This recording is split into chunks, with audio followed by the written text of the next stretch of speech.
Good morning. We'll call this meeting to order. This is our first committee of the meeting for the Select Committee on Tribal Relations. I want to welcome all the new members. Senator Case and I have been doing this for a long, long time, Senator Case more so than me. And so what a pleasure to see so many new faces. Our purpose today is just to discuss possible interim topics. And there's an online form that people could submit, but we have a little more flexibility. So I thought we could just go through some ideas. I put together a quick outline, so maybe we'll start there. One thing, and that should have been emailed to you, and it had about 4 topics, but I thought about a few things over last night. The first thing is a continuation of our work in looking at public safety. I think Senator Case submitted an online idea. So Senator Case, do you want to explain what you had in mind?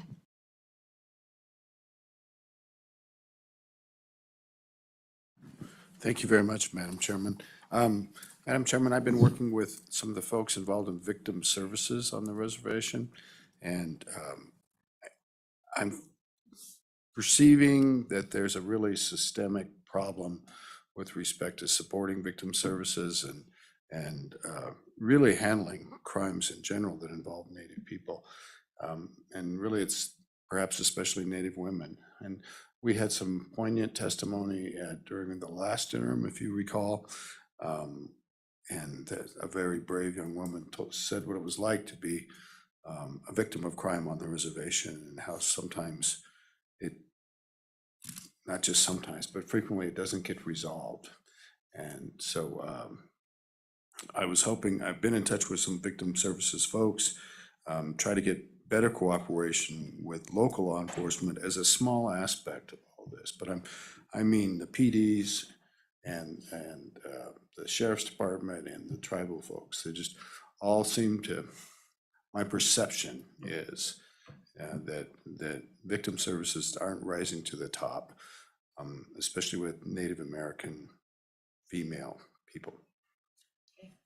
Thank you, Senator Case. And I would agree that is something we should be looking into. Along those lines, I didn't have it on the list, but I thought about it. It just escaped my memory. I was visiting with the director of the Missing and Murdered Indigenous Person Task Force. And during the interim, I actually received some correspondence from a gentleman who has information about cold cases. And so he reached out and asked what we could do. And so I've kind of been spinning my wheels since then.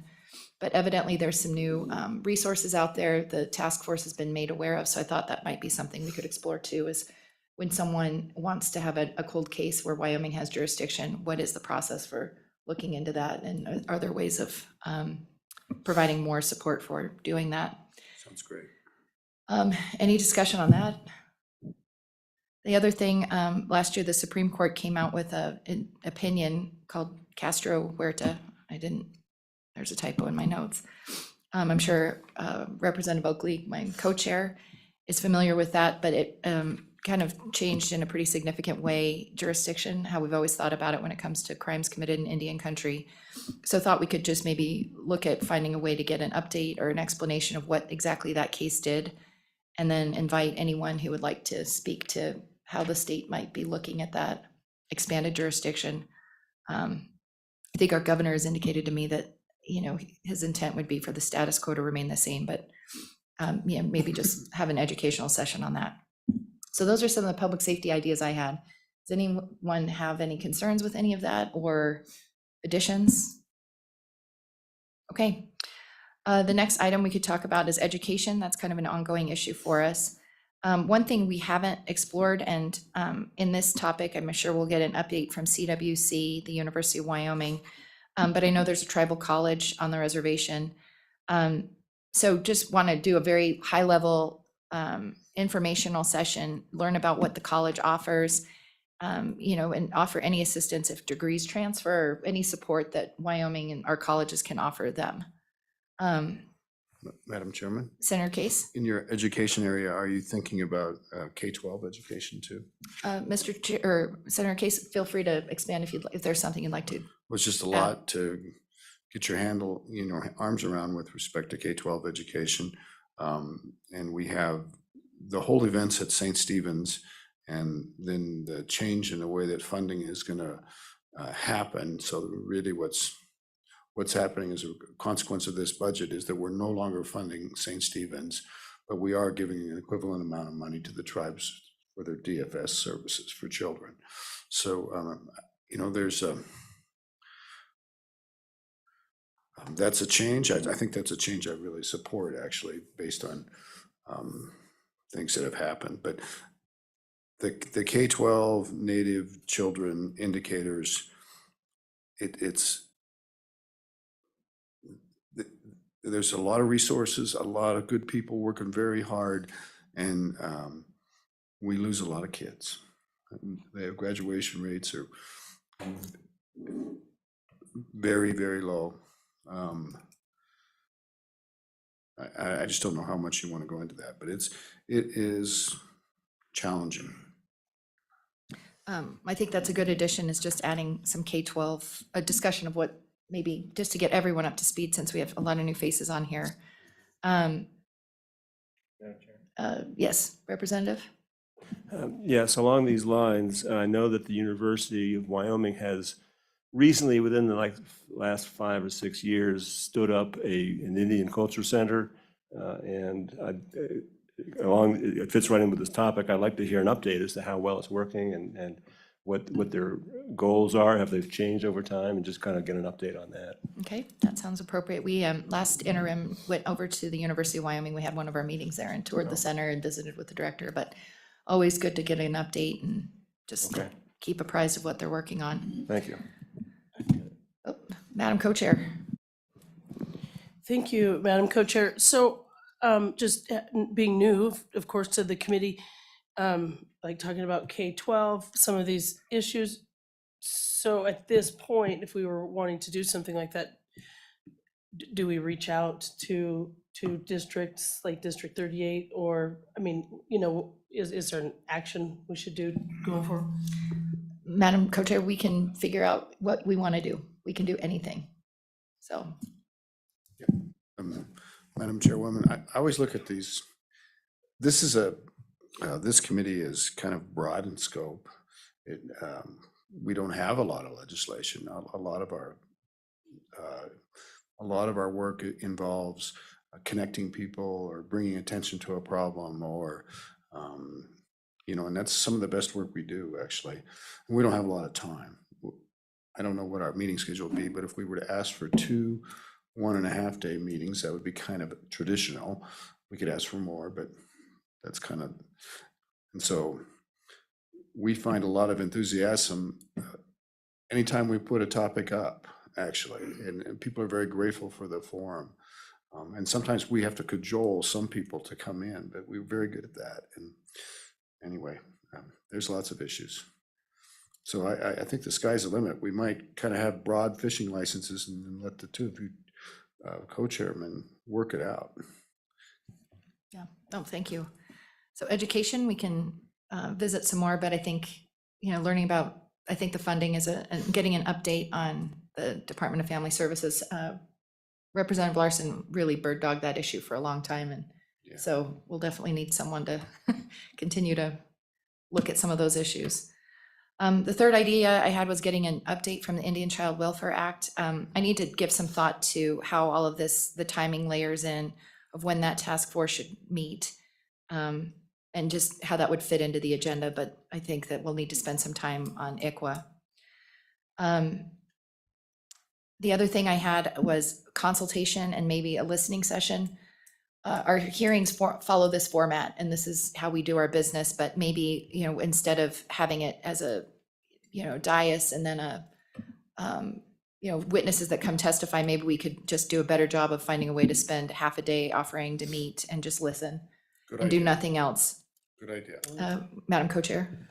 Thank you, Madam Co-Chair. So I think along with that, something that Representative Chestick and I had talked about that we were interested in, I mean, when we are in town, come see Fremont County to do some, whether it's cultural education, exploration, something of like interacting. I think that dovetails into this concept here, about, I mean, there's a bunch of things I'm sure that we could do, anywhere from, exploring areas. We've talked about museums, whatever it may be, but but something where we do something on the ground and kind of, like I say, learn and explore rather than sort of the more formal meeting. And maybe we plan something in the evening, but just a thought on something that I think would be fun to do when we're there. That sounds great. And then the last thing I had on I just forgot about it this morning, which I just saw the Department of Revenue and Director, Mr. Fanning in the audience. This is something I've been interested in and want to continue the conversation of collection of state sales tax on the reservation. So to get everyone up to speed, the US Supreme Court, through a series of cases, has essentially said that states are not allowed to collect sales tax from Native people for purchases made on reservation. And when we just had brick and mortar stores that made some sense, though I'd argue that it was still a burden. So what retailers are supposed to do is, for those in-person sales, look at the customer, ask, or even just assume, if this person's Indian, they don't pay, but if it's a non-Indian, then they collect the sales tax and then remit it to the state. With more and more online sales occurring, my concern is that we've been over collecting on some of those purchases. So other states like South Dakota have actually figured out ways to address that. So we've been getting some information from the Department of Revenue on, do we try and change our collection system online, which is challenging. And other options would be, how do we work with both tribes to figure out something in lieu of that? Other states like South Dakota have compacts and agreements on collection and how that's dispersed. So I want to continue that conversation. So Director Fanning, I know you're in the audience. Did you want to speak on that? And I don't know if I've got your title right, Administrator, Director. Madam Co-Chair, Brett Fanning, Administrator of the Excise Tax Division, Wyoming Department of Revenue. And just briefly, throughout from our last meeting and discussions that we've had with this body, the department has been researching and reaching out in the background, just based on guidance from this committee. Now, we haven't reached out with any tribes necessarily. We don't believe that's our place at this time. However, we have done some extensive research on this, and the department and Director Henson as well believes that there would be some sort of synergy to hone in on this issue and get clarification for the citizens of the state of Wyoming. And this really outlines two different things. We talked about the state to the northeast of us, and they do have these tribal compacts in place. And so the way this works, I reached out to the state of South Dakota, is basically on their reservations for the agreements they have with the tribes, it's basically just like operating in the state of South Dakota. And so they're just a normal vendor. But then at the end of the day, the tribes get a portion of that tax, and then the state gets a portion of that tax.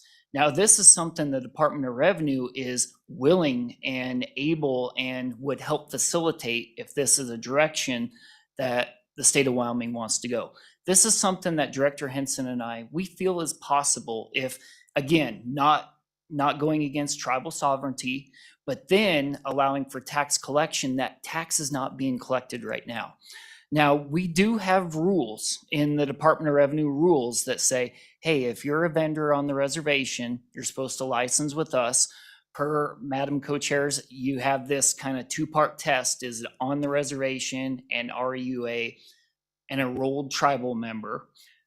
Then you get an exemption. Well, if you were to have some sort of compact or some sort of agreement, then that would go away. And then at the end of the month or the year, or however that agreement's set up, the state is going to get a portion of it. And then the tribes are also going to get a portion of it. So the tribes are likely going to see revenue they're not seeing right now. And then the state is likely also going to see revenue that it's not seeing right now.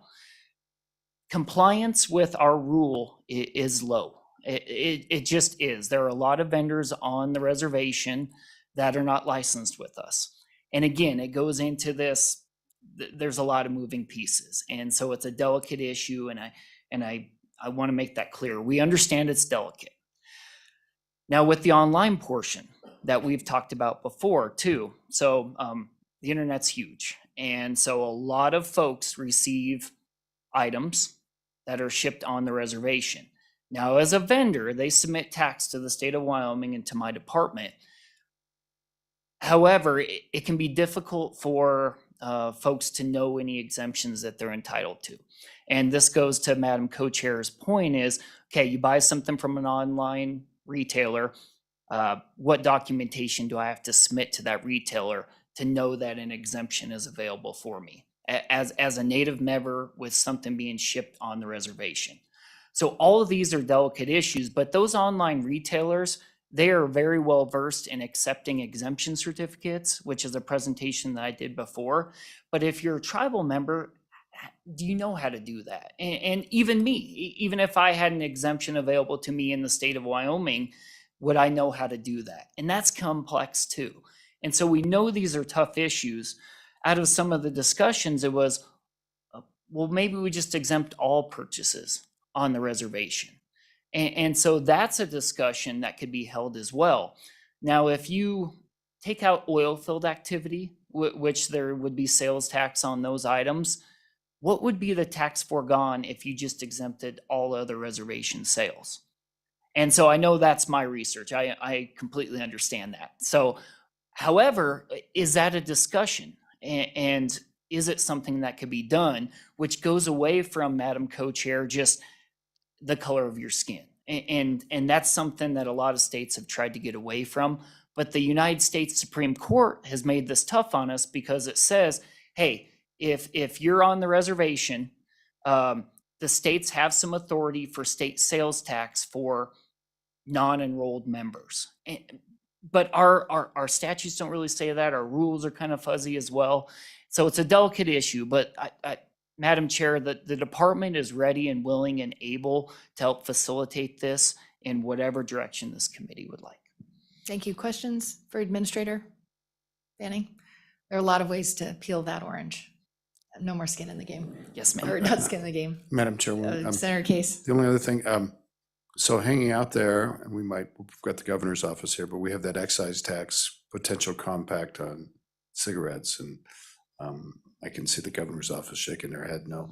But that was still out there, and maybe we could find out where that is. There are probably other tax issues as well, but excise tax might be the best way to go. Okay. Anything else? Thank you for that, and we'll keep working on it because I think we have options and we'll get some feedback on a direction perhaps. Thank you, Madam Co-Chair. Okay, there's a lot of things we could talk about. Senator Case, do you want to offer anything? We've talked about solid waste in the past, and we've done amazing tours where we've seen real problems out there. I just was in a hurry and trying to put this list together. We're at the end of the It's session. a great list. So Madam it's a Chairwoman. start. It's very much a start of a list. I hope we can stay just a little bit flexible because other things will come up.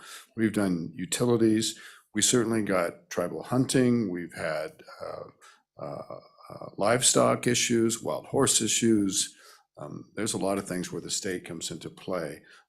Game code issues coming up, but with trying to figure out how we're going to prepare. Of course, we had a bill that got sidetracked a bit on the issue of off-reservation hunting. I think we'd be remiss if we didn't try to think more about that as we go forward.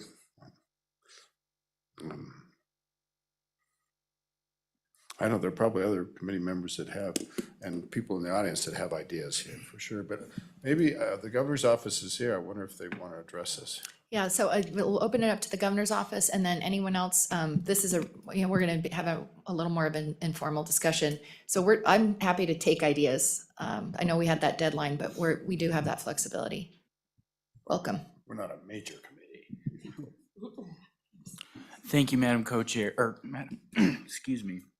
Sorry, it's been a long couple of weeks. Thank you for the chance to speak to the committee. My name's Kit Wentland, Special Counsel to the Governor, Tribal Relations Policy Advisor. I don't have any interim topics to propose this morning. I just wanted to touch on a couple, if it's all right, Madam Chair, to touch on the tax issue real quick. Just emphasize the delicate nature of that discussion. Because I know there's always discussions about oil production, how the tax applies there versus sales and use tax. I just think especially with that discussion, hearing from the tribes first before diving in too deep is critical. It's just a very delicate issue that I think I would just caution approaching very slowly, very deliberately making sure the tribes have the chance to give us their perspective on that before we move too quickly. Questions for Mr. Wentland? Advice. Okay, I do have one. So, Senator Case brings up off-reservation hunting, and I kept it off the list just because it's been a long session. I think we're nearing the end, but I think there might be some value in staying and at least looking at how other states and tribes have tackled these types of issues. Certainly, we're not unique. I know there are a lot of Northwest tribes that have off-reservation fishing rights. And so I'm wondering if your office, or I'm just trying to think of who might be the right person that can provide us information on how other states and tribes have tackled these very delicate issues. So we can at least start maybe backfilling our, did other states pass legislation? What did that legislation look like? If there are these agreements and compacts in place, it would be helpful for us to look at that. Do you have those kind of resources, Mr. Wentland, to help us maybe look into some of those issues? Madam Co-Chair, I do. I lived and breathed that for the last year. I have, if the committee needs information just on some example compacts or an example statute from another state, or just a general sense of how that has worked, it's really all over the map. It's something I can help provide. Long and short of it is there's dozens of hunting, fishing, gathering compacts across the nation, some born out of pure cooperative negotiation, some born out of litigation that then turned into negotiation. It really spans the whole spectrum. And there's a whole long list, as you're well aware, of cases out of the Northwest regarding conservation necessity and fishing rights. So that kind of information I can help provide those resources if needed. Senator Case, do you think that's a good place to start? I don't even know where to start working on this. Thank you very much, Madam Chairwoman. It's a great place. I think we also have to just reach out to our friends in tribal government, and we got to hear from them today. The Northern Arapaho, of course, are represented today, and maybe the Eastern Shoshone are online. I'm not sure, but I think we're in the middle, and we're trying to. I want to be peacemakers. I really want to be peacemakers. Is kind of the first thing, and help with information to flow both ways, and to try to make sure people understand we don't have the cart before the horse. We want to listen. So all the way around. Okay, anything else? Representative Chestick? Thank you, Madam Chairman. Mr. Wentland, you and I have talked about this before. I'm not sure if this is anything that the whole committee is interested in, but I am. So maybe, I know you probably have some legal research on how do you square these compacts that are being put together at the state level or even lower? How do you square that with the Article 1, Section 8 power of Congress to regulate tribal relations? That's something, if you have research on that, I would like to see personally. So this is maybe just a personal request. I don't know if it's something the whole committee wants to look at, but I certainly want to understand how the federal Constitution affects the power of this body to affect compacts or do anything along those lines. Mr. Wentland? Madam Chair, and then if I could, I'll address first Senator Case's point and then Representative Chestick's point. Senator Case, I do think an important thing for the hunting discussion moving forward, I think it would be nice if we let it breathe for a little. Let it breathe, let it sit, and if the tribes want to speak to us, I think we're happy to sit down and listen. I think it would be good to let that sit for a couple months if that's all right with the committee. And of course, if one of the councils wants to speak with us, we're more than happy to talk. Representative Chestick, to that point, I'm happy to look into that. My general sense, not having researched that specifically, is that since the state wouldn't necessarily be regulating a tribe, it's just two sovereigns making a contract.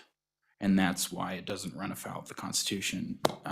Chairwoman Ellis would know better than I would on the legal analysis there, but it's not the state regulating a tribe. It's the tribe saying, we're comfortable with this arrangement for how we interact on this issue. But that being said, I think there's a lot of research there. It's always a complicated topic, so I don't want to speak too far out of my lane. Senator Case?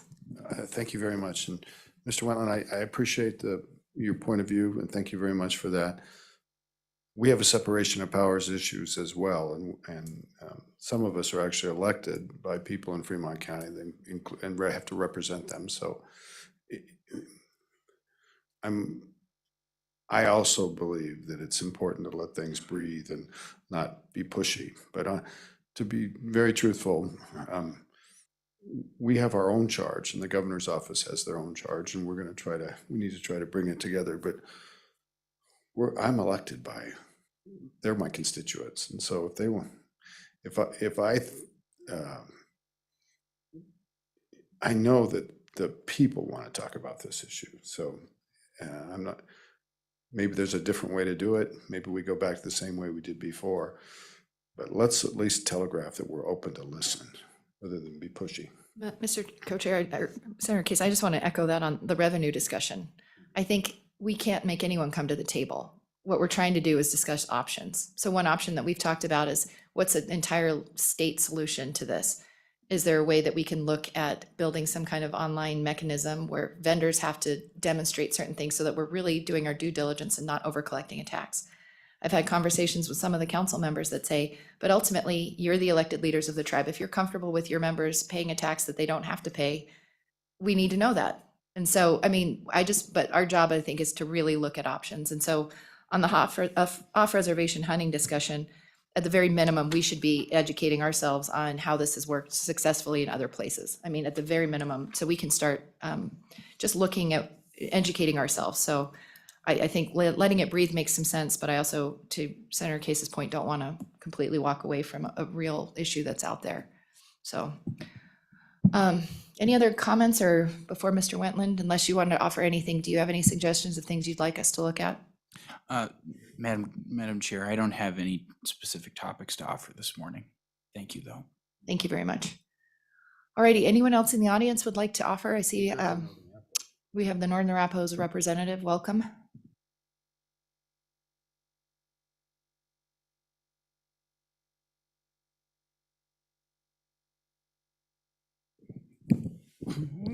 Good morning, co-chair, and thank you for the opportunity to be here. Travis McNevin on behalf of the Northern Arapahoe Business Council.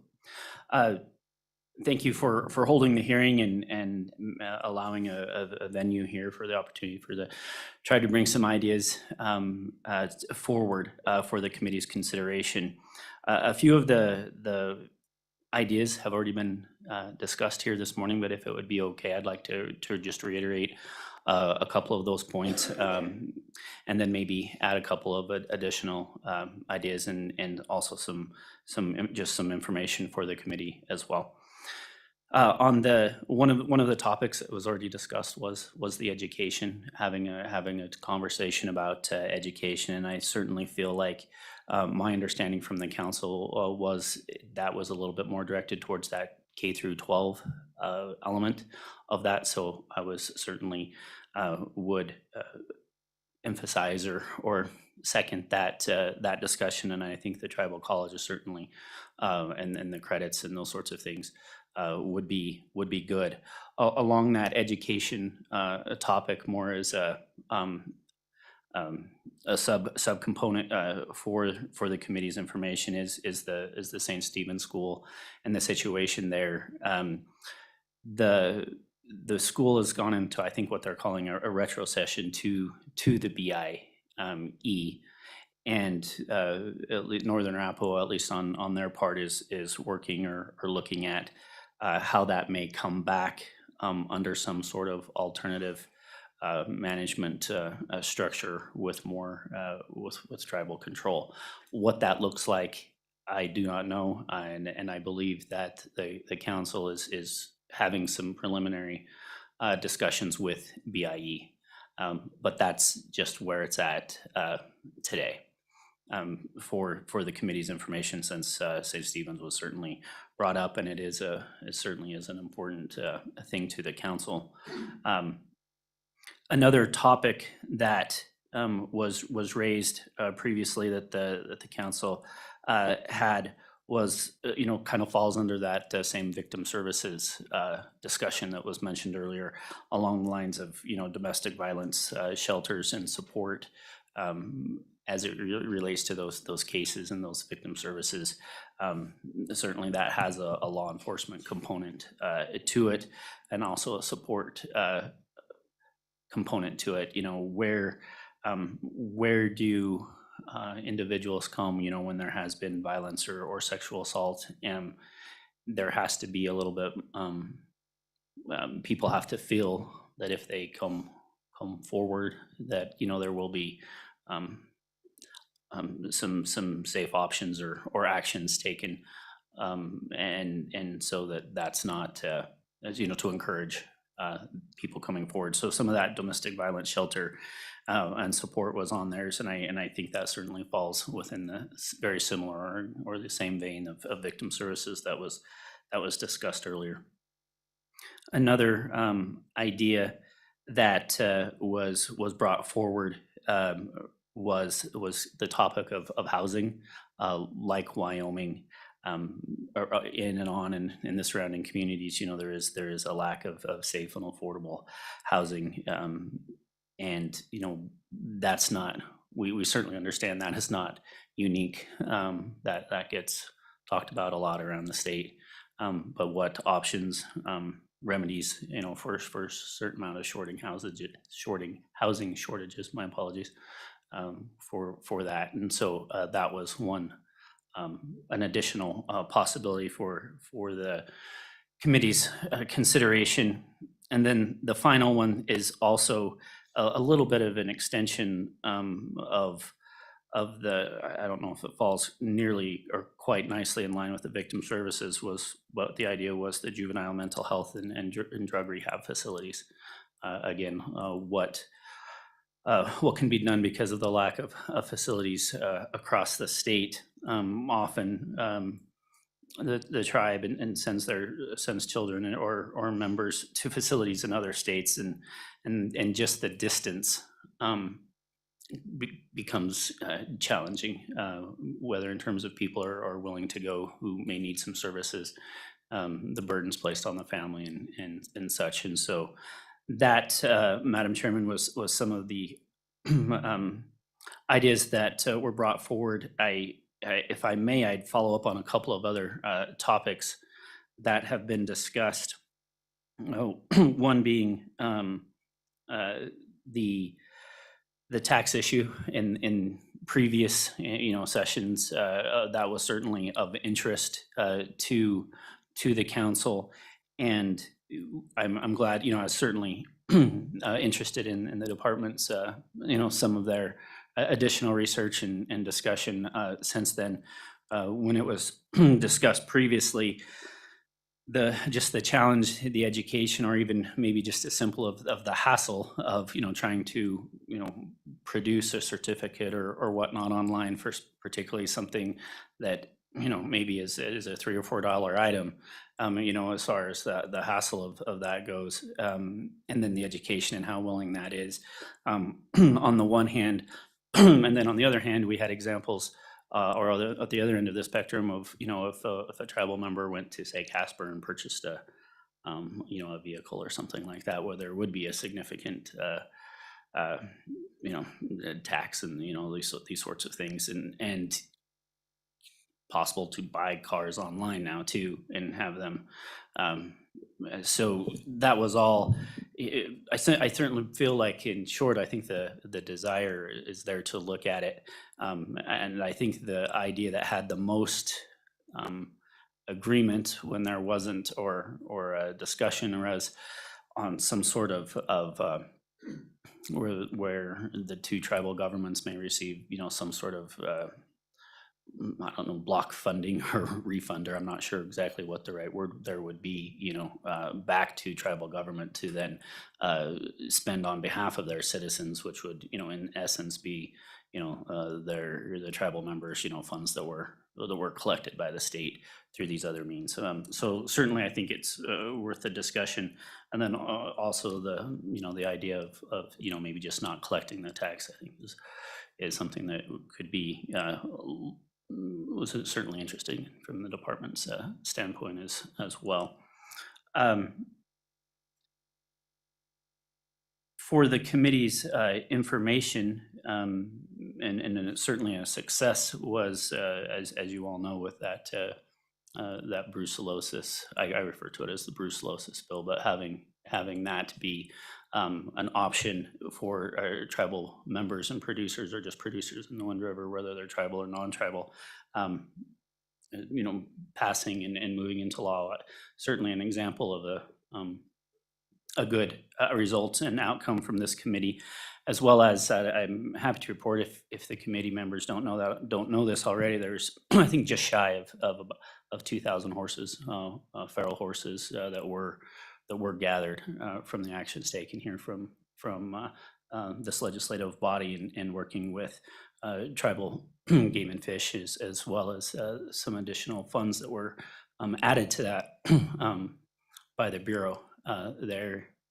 Yeah, there's a significant, just shy of a couple thousand horses. So that was very much a successful event for the rangeland and rangeland health and wildlife there on the reservation lands. The final thing, Madam Chairman, the council certainly recognizes, as we move forward, for going into a budget session, the 2/3 vote requirement for bills, and the need to spend some time with the ICWA task force being certainly a priority. I realize that is a separate agenda item, I guess I'll call it, but the council does plan to spend, the necessary time and resources with that effort, and feels that there may be, some sort of reporting or collaborative, back to this committee from that. But they want to make sure in this interim that they also, there's the time to appropriately dedicate, on their end as well, that will need to be addressed, and staff end, to the ICWA task force, and how important that is. And then the final thing that they asked me to mention is that with 4 new committee members, that having some additional time, whether that's visits or tours, or if there's certain educational components or background that the committee, or cultural, absolutely. Thank you, Senator. That they are more than welcome, and feel like that would be a very good exercise, and very productive to work with, and continue to get to know the state legislators, and particularly 4 new members. That would be a worthwhile endeavor, this interim as well, and time probably well spent, whether that's separately from the the day and a half, or whether that's on evenings, or whether that's part of the half day, or whatever the case may be. But certainly the council asked me to extend the invite to visit and tour and listen, and the chairwoman's point about maybe some more roundtable esque discussions, with a little less formality and dais involved, would certainly be a welcome thing as well. As you all know, there are also 4 new council members on the Northern Arapaho Business Council, so it would also allow them the same ability to get to know the committee, and then the work that the committee does, and how that and how those relationships function. And so it would be worthwhile, and certainly welcome on their end as well. Certainly happy to take any questions, but those were some of the remarks I was certainly asked to share, Madam Chairwoman. Okay, questions for Mr. McNiven? Representative Chestick, then Madam Co-Chair. Thank you, Mr. McNiven.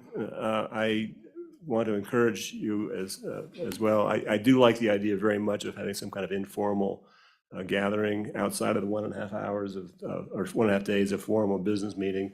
I'd like to take some time and get to know you. I think one of the functions, one of the 4 new members on the committee, I'm not quite sure what we're doing here, but I think one of the things we should be doing is fostering good relations between the tribes and in the legislature. And I think the best way to do that is to have informal gatherings and social gatherings, and a chance to know each other on a personal level. The relationships that we build together, I think, are going to be a major part of having good relations.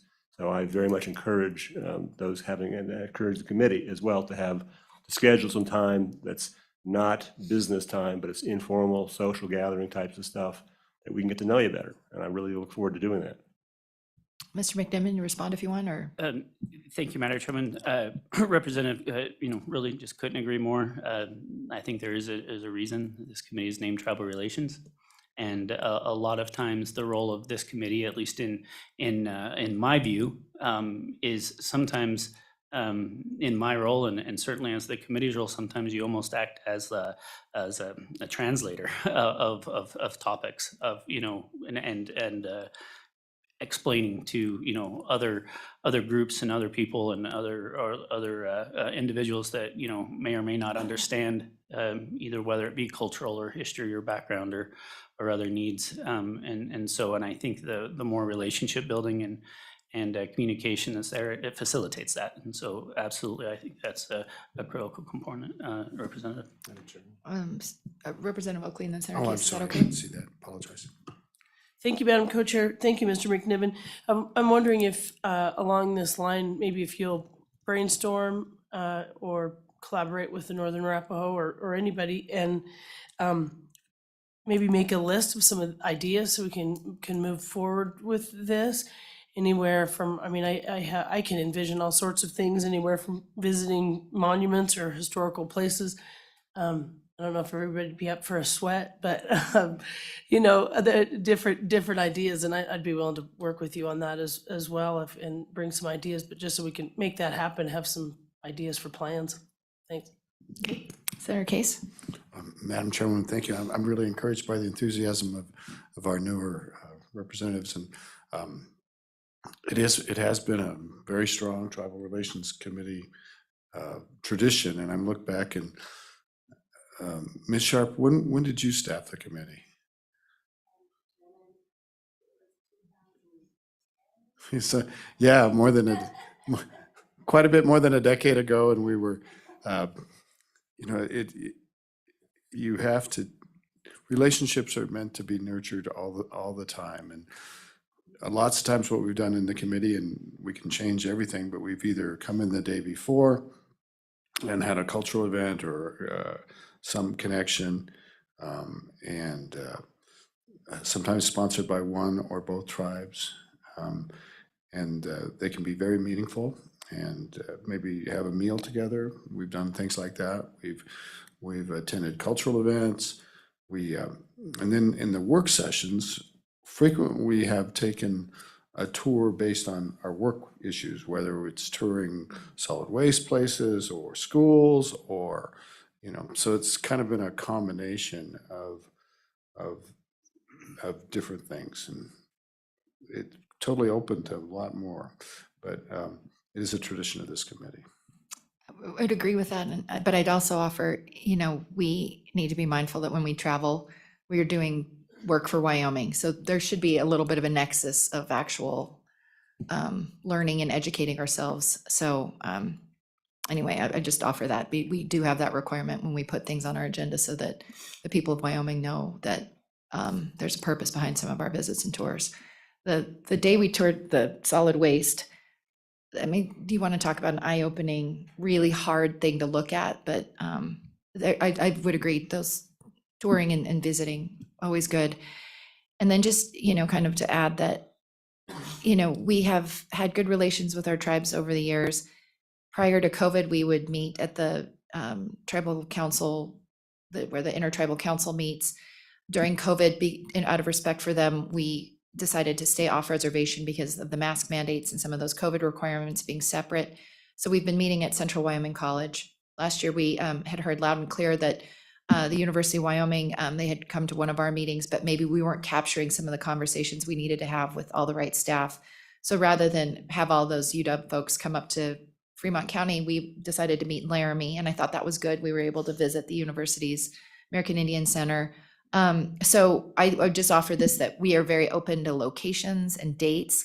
we can have that informal offline discussion of when might make some sense to be up there, and where to go. So to the extent that, we'll visit with our Eastern Shoshone friends as well, and try and hash out what makes sense and where we might be welcome. Senator Case? I was wondering if there's anybody online that might be from the Eastern Shoshone tribe. Yep, it's there. Okay, nope, not at this time. Okay.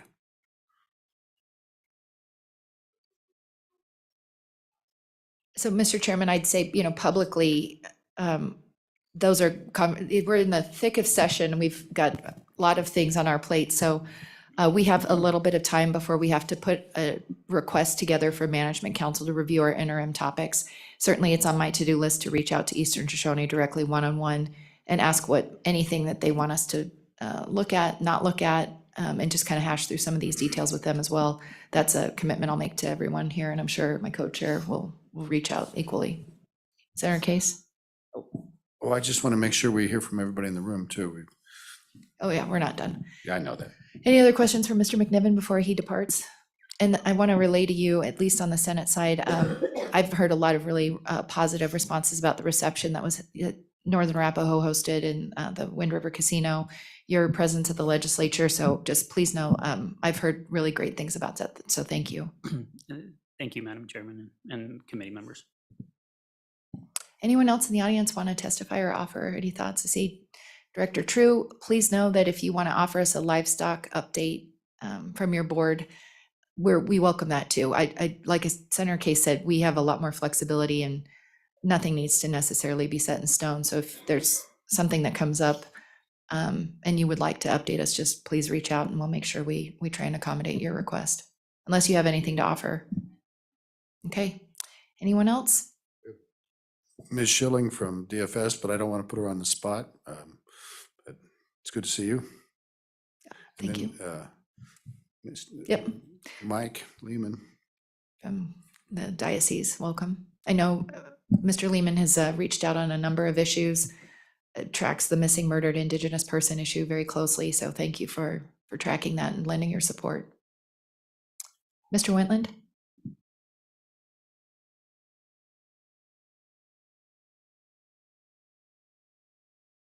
Thank you, Madam Chair. Sorry to have to come up a second time. Just wanted to note, Mr. McNiven noted the success of the wild horse program. That's a positive thing. Representative Larson, I believe, mentioned it at the reception as well. 2,000 horses, the governor's office was able to draft a good contract using the money appropriated by the legislature. It was matched by BAA.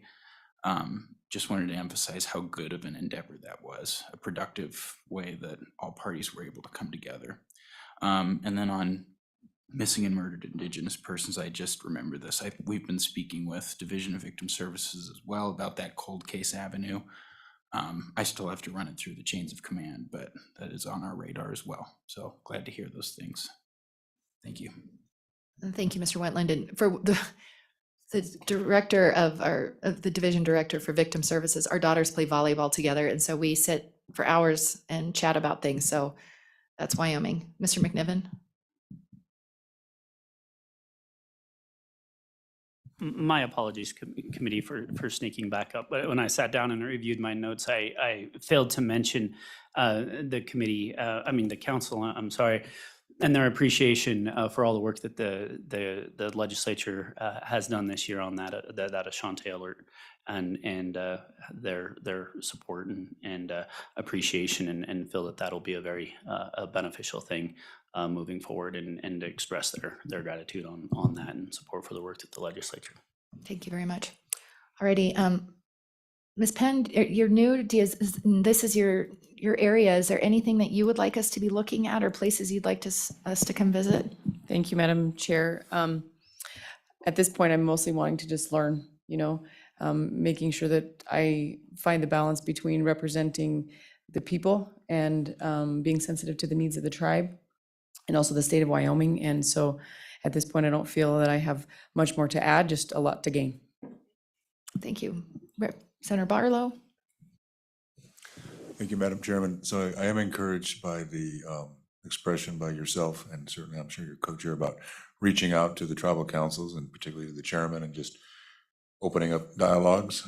As a previous presiding officers, I was often asked to intervene, not intervene isn't the right word, but brought up to date on some things where there was challenging discussions and maybe communications weren't as open and robust. So both that and then the round table type approach to some of the work we do, I think would go a long ways. So thank you, Madam Chairman. Okay, Senator Case, did you want to add anything? I just want to thank everybody. I'm, want to make sure that we don't have anybody online. They didn't come back or, okay, so, we have some communications challenges. You guys will do great work and pledge my support. It's important, I think, we write things broadly, and this committee kind of has a looser charter than a lot of committees, which is exactly what we need. And I also, one thing we didn't talk about was liaisons. You know, I'm sort of feeling like the liaison thing is maybe past its day. I don't know. I don't know if that program, it functions differently than it did in its best times. And I'm not sure if that's something we might want to think about or take a look, or I don't know how to make it better. Thank you, Senator Case. I would agree. You know, Senator Case, there have been years where we've had liaisons and, you know, there's always there were discussions about cutting positions or trying to consolidate them. And Senator Case was such a staunch supporter of making sure that each tribe had their own liaison. And I remember before being elected, watching those discussions from the gallery. I have heard concern among some of my colleagues in the Senate that we haven't seen any liaisons in the building this whole session. I think that is a rightful question that we need to be asking is, what is that role? Maybe it's changed. And so maybe the role has changed. And so something maybe we add to the list of how that could be working better. Madam Co-Chair, or actually, how about we go as Representative Chestik? Thank you, Madam Chair, and I'm excited to get to work on this committee. I specifically requested to be assigned to this committee because I have a great interest in indigenous culture and tribal relations. I think we need to work on it. I know there's a pretty good relationship, but there's always some tension, and I really am looking forward to getting to know it. I've done some reading and studying about Indian culture. And very sensitive to those issues. I'm the lawyer on the panel. I'm not as up to speed on Indian law as I'd like to be, and I will be spending some time on my personal time getting up to. I know that Indian law has a tortured history. It has ups and downs. It's been all over the place, and I'm not as. I'm not the only lawyer here. We have a couple of them. But yeah, that's right. But I do need to get up to speed on that, and I do plan to spend a good amount of time before our next meeting trying to learn more about the current status of Indian law, and I'm happy to get to work and work to improve relations and keep good relations or improve them where necessary to stay in great relationship with both tribes. Thank you. Madam Co-Chair. Thank you, Madam Co-Chair.